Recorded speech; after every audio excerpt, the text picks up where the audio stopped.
नमस्कार दोस्तों, उम्मीद है कि आप शानदार और मस्त होंगे। आप सभी का अभिनंदन और बहुत बहुत स्वागत है आपके अपने YouTube चैनल देवेंद्र क्लासेस में। अंतर्राष्ट्रीय जो घटना लेकर के आते हैं, विश्व भर में जो भी बहुत सारी घटनाएं हो रही हैं अंतर्राष्ट्रीय स्तर पर, उनका सेगमेंट है, उनका एक छोटा सा वीडियो है, तो समझेंगे और साथ साथ घटना को तो हम बताएंगे किस तरीके के ईरान और इजराइल में इस समय के हालात हैं, जहां से समाचार एजेंसियों से हमने ये सोर्स प्राप्त किए और मैं वीडियो बना रहा हूं आप लोगों के लिए। इसके अलावा एक हमारा पढ़ाने का जो माध्यम होता है इस वीडियो को बनाने का, वो ये भी माध्यम रहता है कि जीएस के प्रश्न वहां से कहां तक कवर हो सकते हैं और किस तरीके के प्रश्न पूछे गए उन पर भी बारीकी से चर्चा करते चलेंगे। तो समझिएगा, पहले ईरान और इजराइल की जो लड़ाई हो रही है आपस में उसे समझ लेते हैं। तो देखिए, सबसे पहले ये इजराइल का मानचित्र है, आपके सामने है, मानचित्र के माध्यम से समझिएगा अच्छे से, जो कि आसानी होगी आपको, है ना। ये इजराइल है, इजराइल के ऊपर एक देश है जो आपको दिख रहा होगा, एक सेकेंड,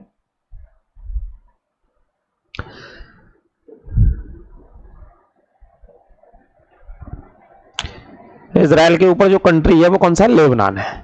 ठीक है, इजराइल के ऊपर जो कंट्री है वो लेबनान है, उत्तर में।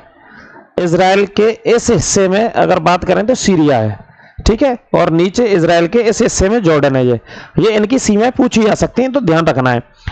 भूमध्य सागर वाले हिस्से की बात करें तो इजिप्ट यानी कि मिस्र लगा हुआ है इजराइल से, और इस साइड में जो छोटा सा हिस्सा है 22 किलोमीटर का, गाजा है ना, इसी पे सबसे ज्यादा हमले किए, और ये वाला वेस्ट बैंक का हिस्सा है जो इजराइल के अंदर ही है। ठीक है, इस वाले हिस्से से अगर इजराइल में बात करें, और यहां पर स्थित है मृत सागर। तो ये स्थिति हो गई इजराइल की आपके सामने। ठीक है, ये वाले क्वेश्चंस भी कई बार पूछ लिए जाते हैं। 20,770 लगभग वर्ग किलोमीटर क्षेत्रफल है इजराइल का।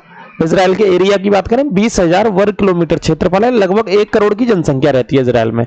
इजराइल में जो जनसंख्या है पूरा, वो लगभग 1 करोड़ के आसपास लोग निवास करते हैं। अब इधर ईरान में आ जाते हैं, तो ईरान की ये सीमा इधर पूर्व में लगी है, अफगानिस्तान से, पाकिस्तान से लगी हुई है। ईरान इन देशों से लगा हुआ है पूर्वी हिस्से में, और भारत इसके उस साइड में है ना, पाकिस्तान से हमारा भारत लगा हुआ है, आप जानते ही हैं। तो पाकिस्तान, अफगानिस्तान है, और ऊपर है तुर्कमेनिस्तान। ईरान के ऊपर यानी कि उत्तर में कौन सा देश है? तुर्कमेनिस्तान। ईरान के थोड़े से दक्षिण में आएंगे तो यूएई है, जहां पे संयुक्त अरब अमीरात है। ठीक है, और पश्चिमी हिस्से में थोड़ा सा आएंगे तो सऊदी अरब है, और पश्चिम में है इराक, और बिल्कुल उत्तर पश्चिम में है टर्की। तो इन देशों से ईरान सीमा बनाता है, यानी कि कितने हो गए? 1 2 3 4 5 6 7 7 देशों से ईरान सीमा बनाता है, और बीच में स्थित है आपका ईरान। ठीक है, और ईरान के यहां दक्षिण में बात करें, ईरान के यहां पर इस स्थिति में बात करें तो यहां एक फारस की खाड़ी है, बहुत प्रसिद्ध है। कौन सी खाड़ी है बेटा? फारस की खाड़ी। उस पर चर्चा करेंगे, क्या महत्वपूर्ण योगदान है विश्व में फारस की खाड़ी का, यानी कि कच्चे तेल का कितना व्यापार होता है, गैस का कितना व्यापार होता है, भारत के लिए कितना कच्चा तेल इस खाड़ी के माध्यम से आता है। ठीक है, उस पर अभी चर्चा करेंगे हम, लेकिन समझ लेते हैं ईरान का जो क्षेत्रफल है, क्षेत्रफल देख लीजिए एक बार, 16,48,195 वर्ग किलोमीटर है। विश्व का 18वां सबसे बड़ा देश है। लगभग 7 करोड़ जनसंख्या ईरान की। कितनी है? 7 करोड़ जनसंख्या है ईरान की। और ईरान में सिया यानी कि जैसे सुन्नी धर्म भी होता है और एक सिया भी, माफ कीजिए, ये 2 संप्रदाय होते हैं एक धर्म के अंदर, मुस्लिम धर्म के अंदर। तो सियाओं की सबसे ज्यादा जनसंख्या है ईरान के भीतर। ये पड़ोसी देश भी याद रखिएगा, है ना, स्क्रीनशॉट भी ले लीजिएगा, या आपको आने वाले समय में एग्जाम में भी काम आ जाएगा ये टॉपिक।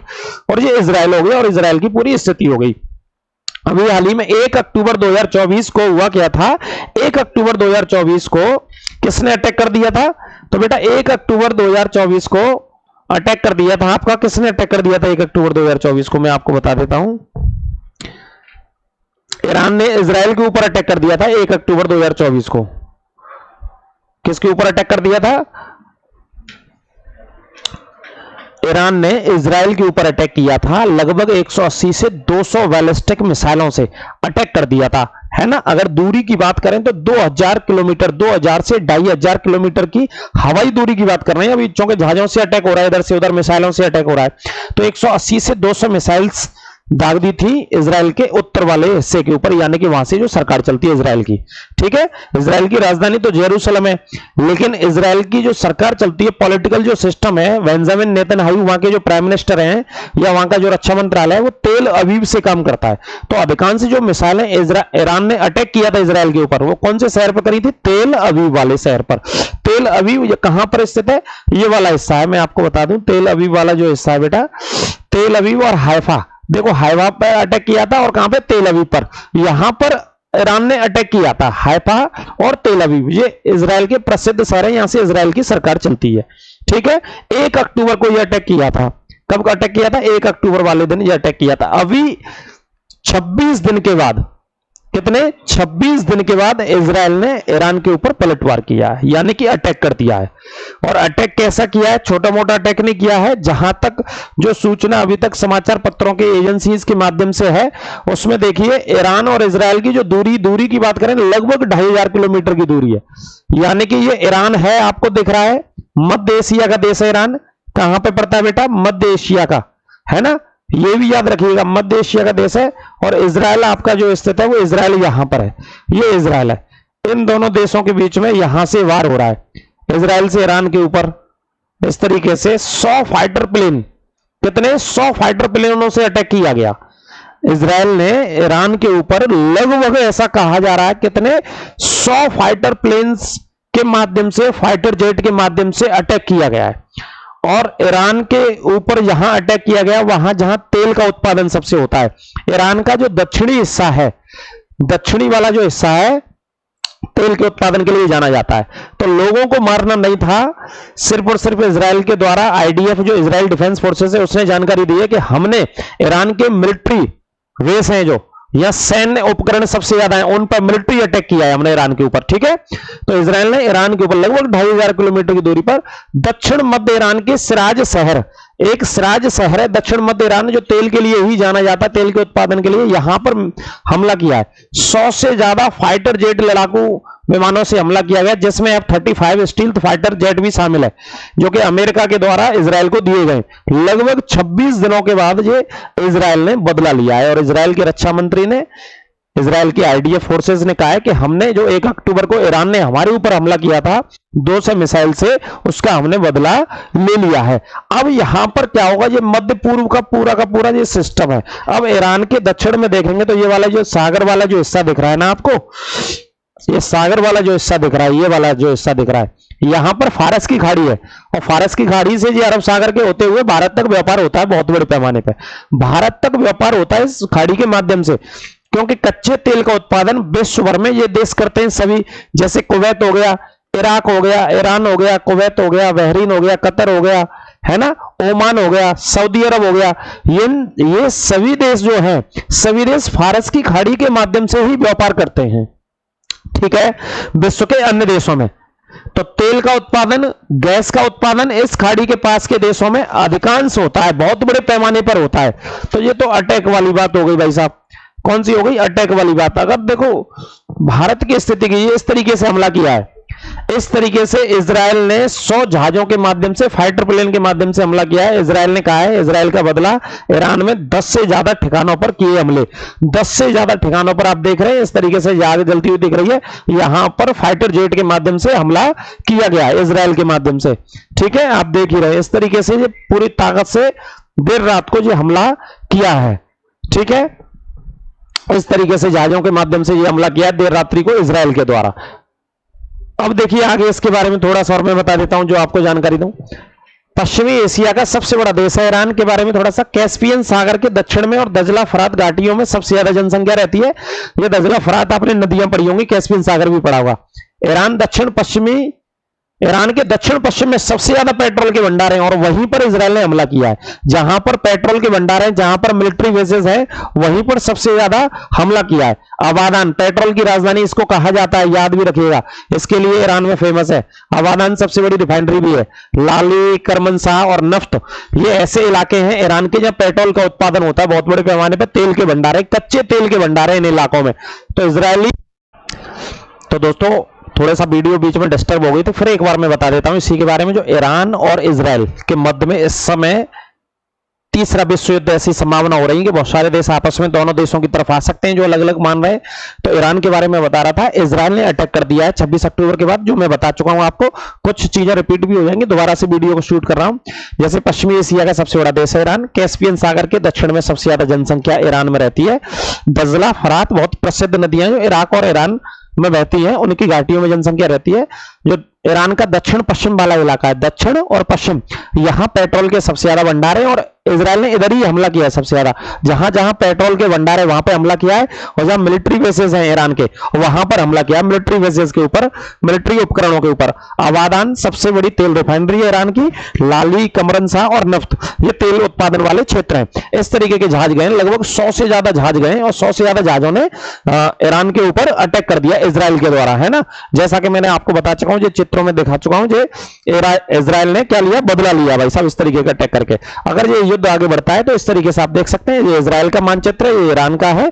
इजराइल के साथ कौन कौन से देश खड़े हैं विश्व के, अमेरिका है, ठीक है, जर्मनी है, यूके है, फ्रांस है और नाटो सैन्य संगठन है ना।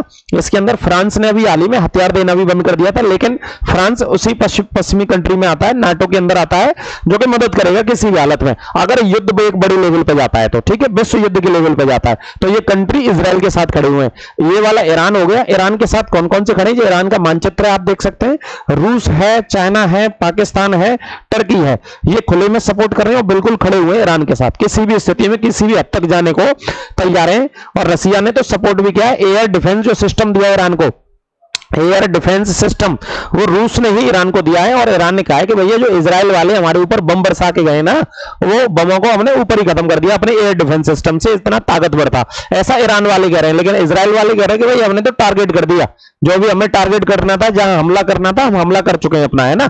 तो इन देशों में मध्य पूर्व वाले जो कंट्री है, यहां पे बड़ी हालत खराब है। और ये डाटा मैं आपको बता ही चुका हूं कि भारत की स्थिति क्या है, भारत कितना तेल फारस की खाड़ी से मंगाता है। अगर युद्ध आगे बढ़ता है तो यहां पे बहुत बड़ी दिक्कत आने वाली है ना। 7,47,300 लीटर प्रतिदिन तेल भारत फारस की खाड़ी से मंगाता है, ये मैं बता चुका हूं, है ना। यहां से ये मैंने पूरा डाटा आपको लिया समझाने के लिए। थोड़ा सा वीडियो डिस्टर्ब हो गई थी, दोबारा से बना रहा हूं तो कुछ चीजें रिपीट हो रही है बताने में, है ना। तो आप दिक्कत ना लें, टेंशन ना लें। और जैसा कि मैं बता चुका हूं शुरू में, ये दोनों देशों की कंडीशन है, दोनों देशों में इस तरीके के हालात हैं। लगभग 2000 से 2500 किलोमीटर की दूरी है दोनों देशों में, और युद्ध के हालात बने हुए हैं दोनों देशों में। कितनी दूरी है दोनों देशों की बात करें, 2 से 2500 किलोमीटर की दूरी है। तो यहां से कितने 100 फाइटर प्लेन, इनके 100 फाइटर प्लेन इजराइल वालों के गए और इन्होंने कहां पे, इजराइल ईरान के ऊपर अटैक कर दिया, है ना। लगभग कितनी दूरी में, 2500 किलोमीटर की दूरी में अटैक कर दिया इन्होंने। अब ये बड़ी लेवल तक पहुंच सकता है, फैल सकता है बड़ी लेवल तक। इजराइल ने ईरान के ऊपर अटैक करने के साथ साथ, ये बगल में एक और देश है ईरान का पड़ोसी है, इराक के ऊपर भी अटैक कर दिया भाई साहब। इनके ऊपर भी जहाज पहुंचा दिए इन्होंने, है ना। यहां से भी कह रहे थे कि आतंकवाद फैल रहा है। और जो दोनों की लड़ाइयों का जो महत्वपूर्ण मूल है, वो मूल यह है कि जो इजराइल लड़ रहा है वो आतंकवादी संगठनों के खिलाफ लड़ रहा है, जिसमें कि लेबनान के अंदर एक हिजबुल्लाह आतंकवादी संगठन है, और गाजा पट्टी के अंदर कौन सा था, ये गाजा पट्टी है, गाजा पट्टी के अंदर कौन सा था, हमास। गाजा पट्टी के अंदर हमास आतंकवादी संगठन था। तो यहां पे इजराइल लगातार हमले कर रहा है हमास के ऊपर। अभी हाल ही में याह्या सिनवार को मारा है इजराइल ने, इजराइल के आईडीएफ ने, इजराइल डिफेंस फोर्सेस ने। और इजराइल के ऊपर अगर उत्तर में चलेंगे तो एक देश है जी, आपको दिख रहा होगा, लेबनान। कौन सा देश है ये, लेबनान देश है। कौन सा है, लेबनान है, ठीक है। और यहां पे कौन सा आतंकवादी संगठन है, हिजबुल्लाह। तो हिजबुल्लाह का जो चीफ था उसको भी इजराइल ने अभी हाल ही में मार गिराया, जिसका नाम था नसरुल्लाह, है ना। नसरुल्लाह को इजराइल ने, आईडीएफ ने मार गिराया था, ठीक है। तो ये इस तरीके की, ईरान इनको सपोर्ट करता है। किसको सपोर्ट करता है, हमास को किसने खड़ा किया, ईरान ने खड़ा किया। हिजबुल्लाह को किसने खड़ा किया, ईरान ने खड़ा किया, ठीक है। और किस पे हमले कराता रहता है, इजराइल के ऊपर हमले कराता रहता है। इस वजह से ईरान और इजराइल दोनों आमने सामने हैं, इस वजह से। यानी कि आतंकवादी संगठन ईरान खड़े भी कर रहा है और उनको बचा भी रहा है, एक तरीके से आप ऐसे समझ सकते हैं। और इजराइल अपने लोगों को बचाने के लिए, अपने देश की आत्मरक्षा के लिए, अपने देश की सॉवरेनिटी के लिए, संप्रभुता के लिए, अपने देश की किसी भी हद तक जाने को इजराइल की फोर्सेस, एयरफोर्स, आर्मी, नेवी जो भी है वो तैयार है। तो इस तरीके से ये दोनों देशों में युद्ध छिड़ा हुआ है और बहुत बड़ी लेवल पर यह युद्ध जा सकता है। तो बहुत सारे देशों को व्यापार के माध्यम से दिक्कतें हो सकती हैं, क्योंकि ईरान के अंदर अगर बात करें, ईरान वाला ये वाला जो हिस्सा है, ये फारस की खाड़ी वाला है, और इसके नीचे एक ओमान की खाड़ी है। जहां पे, यहां ओमान की खाड़ी है, ये फारस की खाड़ी वाला हिस्सा है, जो विश्व का सबसे अधिक यहां से कच्चे तेल का व्यापार होता है। ये यूरोप और एशिया को जोड़ता है, यूरोप और एशिया को जोड़ने का काम करता है। बहुत सारे देशों में तेल का आदान प्रदान, एक्सपोर्ट इंपोर्ट इस खाड़ी के माध्यम से होता है, जो कि कच्चे तेल और ऊर्जा के लिए जानी जाती है ये खाड़ी, ठीक है।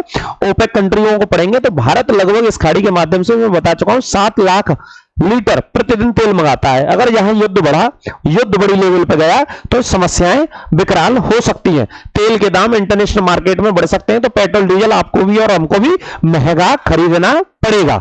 लेकिन बात यहां युद्ध की है, अपने अपने देशों को बचाने की, अपने लोगों को बचाने की, आतंकवाद से सुरक्षा की है। तो इजराइल अपने देश को बचा रहा है, आतंकवाद से सुरक्षा कर रहा है। इजराइल इस समय लगभग 7 फ्रंट पर लड़ रहा है। इजराइल की फोर्स कहती है कि लगभग 6 से 7 ऐसे छोटे मोटे आतंकवादी संगठन और देश भी हैं जो लगातार इजराइल के ऊपर अटैक कर रहे हैं। तो 7 फ्रंट्स पर अकेला देश इजराइल इस समय लड़ रहा है। युद्ध आगे बढ़ा तो जैसा कि मैं आपको कह चुका हूं, समस्याएं विकराल हो सकती है, दिक्कतें में जा सकती है और सारे देशों को इसका क्या उठाना पड़ सकता है, नुकसान इसका उठाना पड़ सकता है सारे देशों को। ठीक है, तो इस तरीके का ये एक इंटरनेशनल मैं आपको लेकर के आया और इस तरीके की चीजें मैं बताता रहूंगा आपको ला करके। ये पूरा मैंने बताई दिया आपको। ठीक है, इस तरीके का बदला। तो ये ईरान के शहरों की तस्वीरें हैं जहां पर हमला किया है फाइटर जेट से। आप देख सकते हैं ये दोनों देशों की तरफ कौन कौन से विश्व के देश हैं। ये जहाज गए साहब हमला करने के लिए, तो वहां मिलिट्री बेस और पेट्रोल के जो सारे वहां पे भंडार है वहां पर हमला किया गया। ठीक है, एक बार मैं बता चुका हूं, दोबारा से वीडियो बनाइए जी। तो जो हिस्सा आपने देख लिया उसे देख लें। ये वाला ईरान का हिस्सा मिडिल ईस्ट का देश है, मध्य पूर्व का देश है। ये वाला इजराइल का हिस्सा, दोनों के मध्य में ये जंग जारी है। कहां तक पहुंचेगी ये देखने वाली बात होगी। Iraq, Iran, Kuwait, Bahrain, United Arab अमीरात, ओमान, ये सब पेट्रोल का उत्पादन करते हैं। तो यहां से पेट्रोल का बहुत बड़े पैमाने पर आवागमन होता है। तो यहां प्रभाव पड़ सकता है विश्व भर में, यहां प्रभाव देखने को मिल सकता है। तो इस तरीके की घटनाओं के लिए और जो भी चीजें विश्व भर में घटित होती हैं, अंतरराष्ट्रीय एक स्पेशल प्लेलिस्ट हम अपने चैनल पर क्रिएट कर देंगे, बना देंगे। तो अंतरराष्ट्रीय जो भी घटनाएं होती हैं, जो भी न्यूज वगैरह आती है, तो उसका एक क्लास आपको हर दूसरे दिन या तीसरे दिन अल्टरनेटिव रूप से मिल जाया करेगी। ठीक है, तो ये वीडियो था, ये छोटा सा टॉपिक था, इसे आप देख लीजिए, समझ लीजिए, फिर आगे चर्चा करेंगे। और जो मैंने उस हिसाब से आपको बेटा बताया है कि आपके एग्जाम में अगर आप एग्जाम देने जा रहे हैं तो कई बार क्या होता है, सीमाएं पूछ लेता है बेटा कि कौन कौन से देश पड़ोस में स्थित हैं।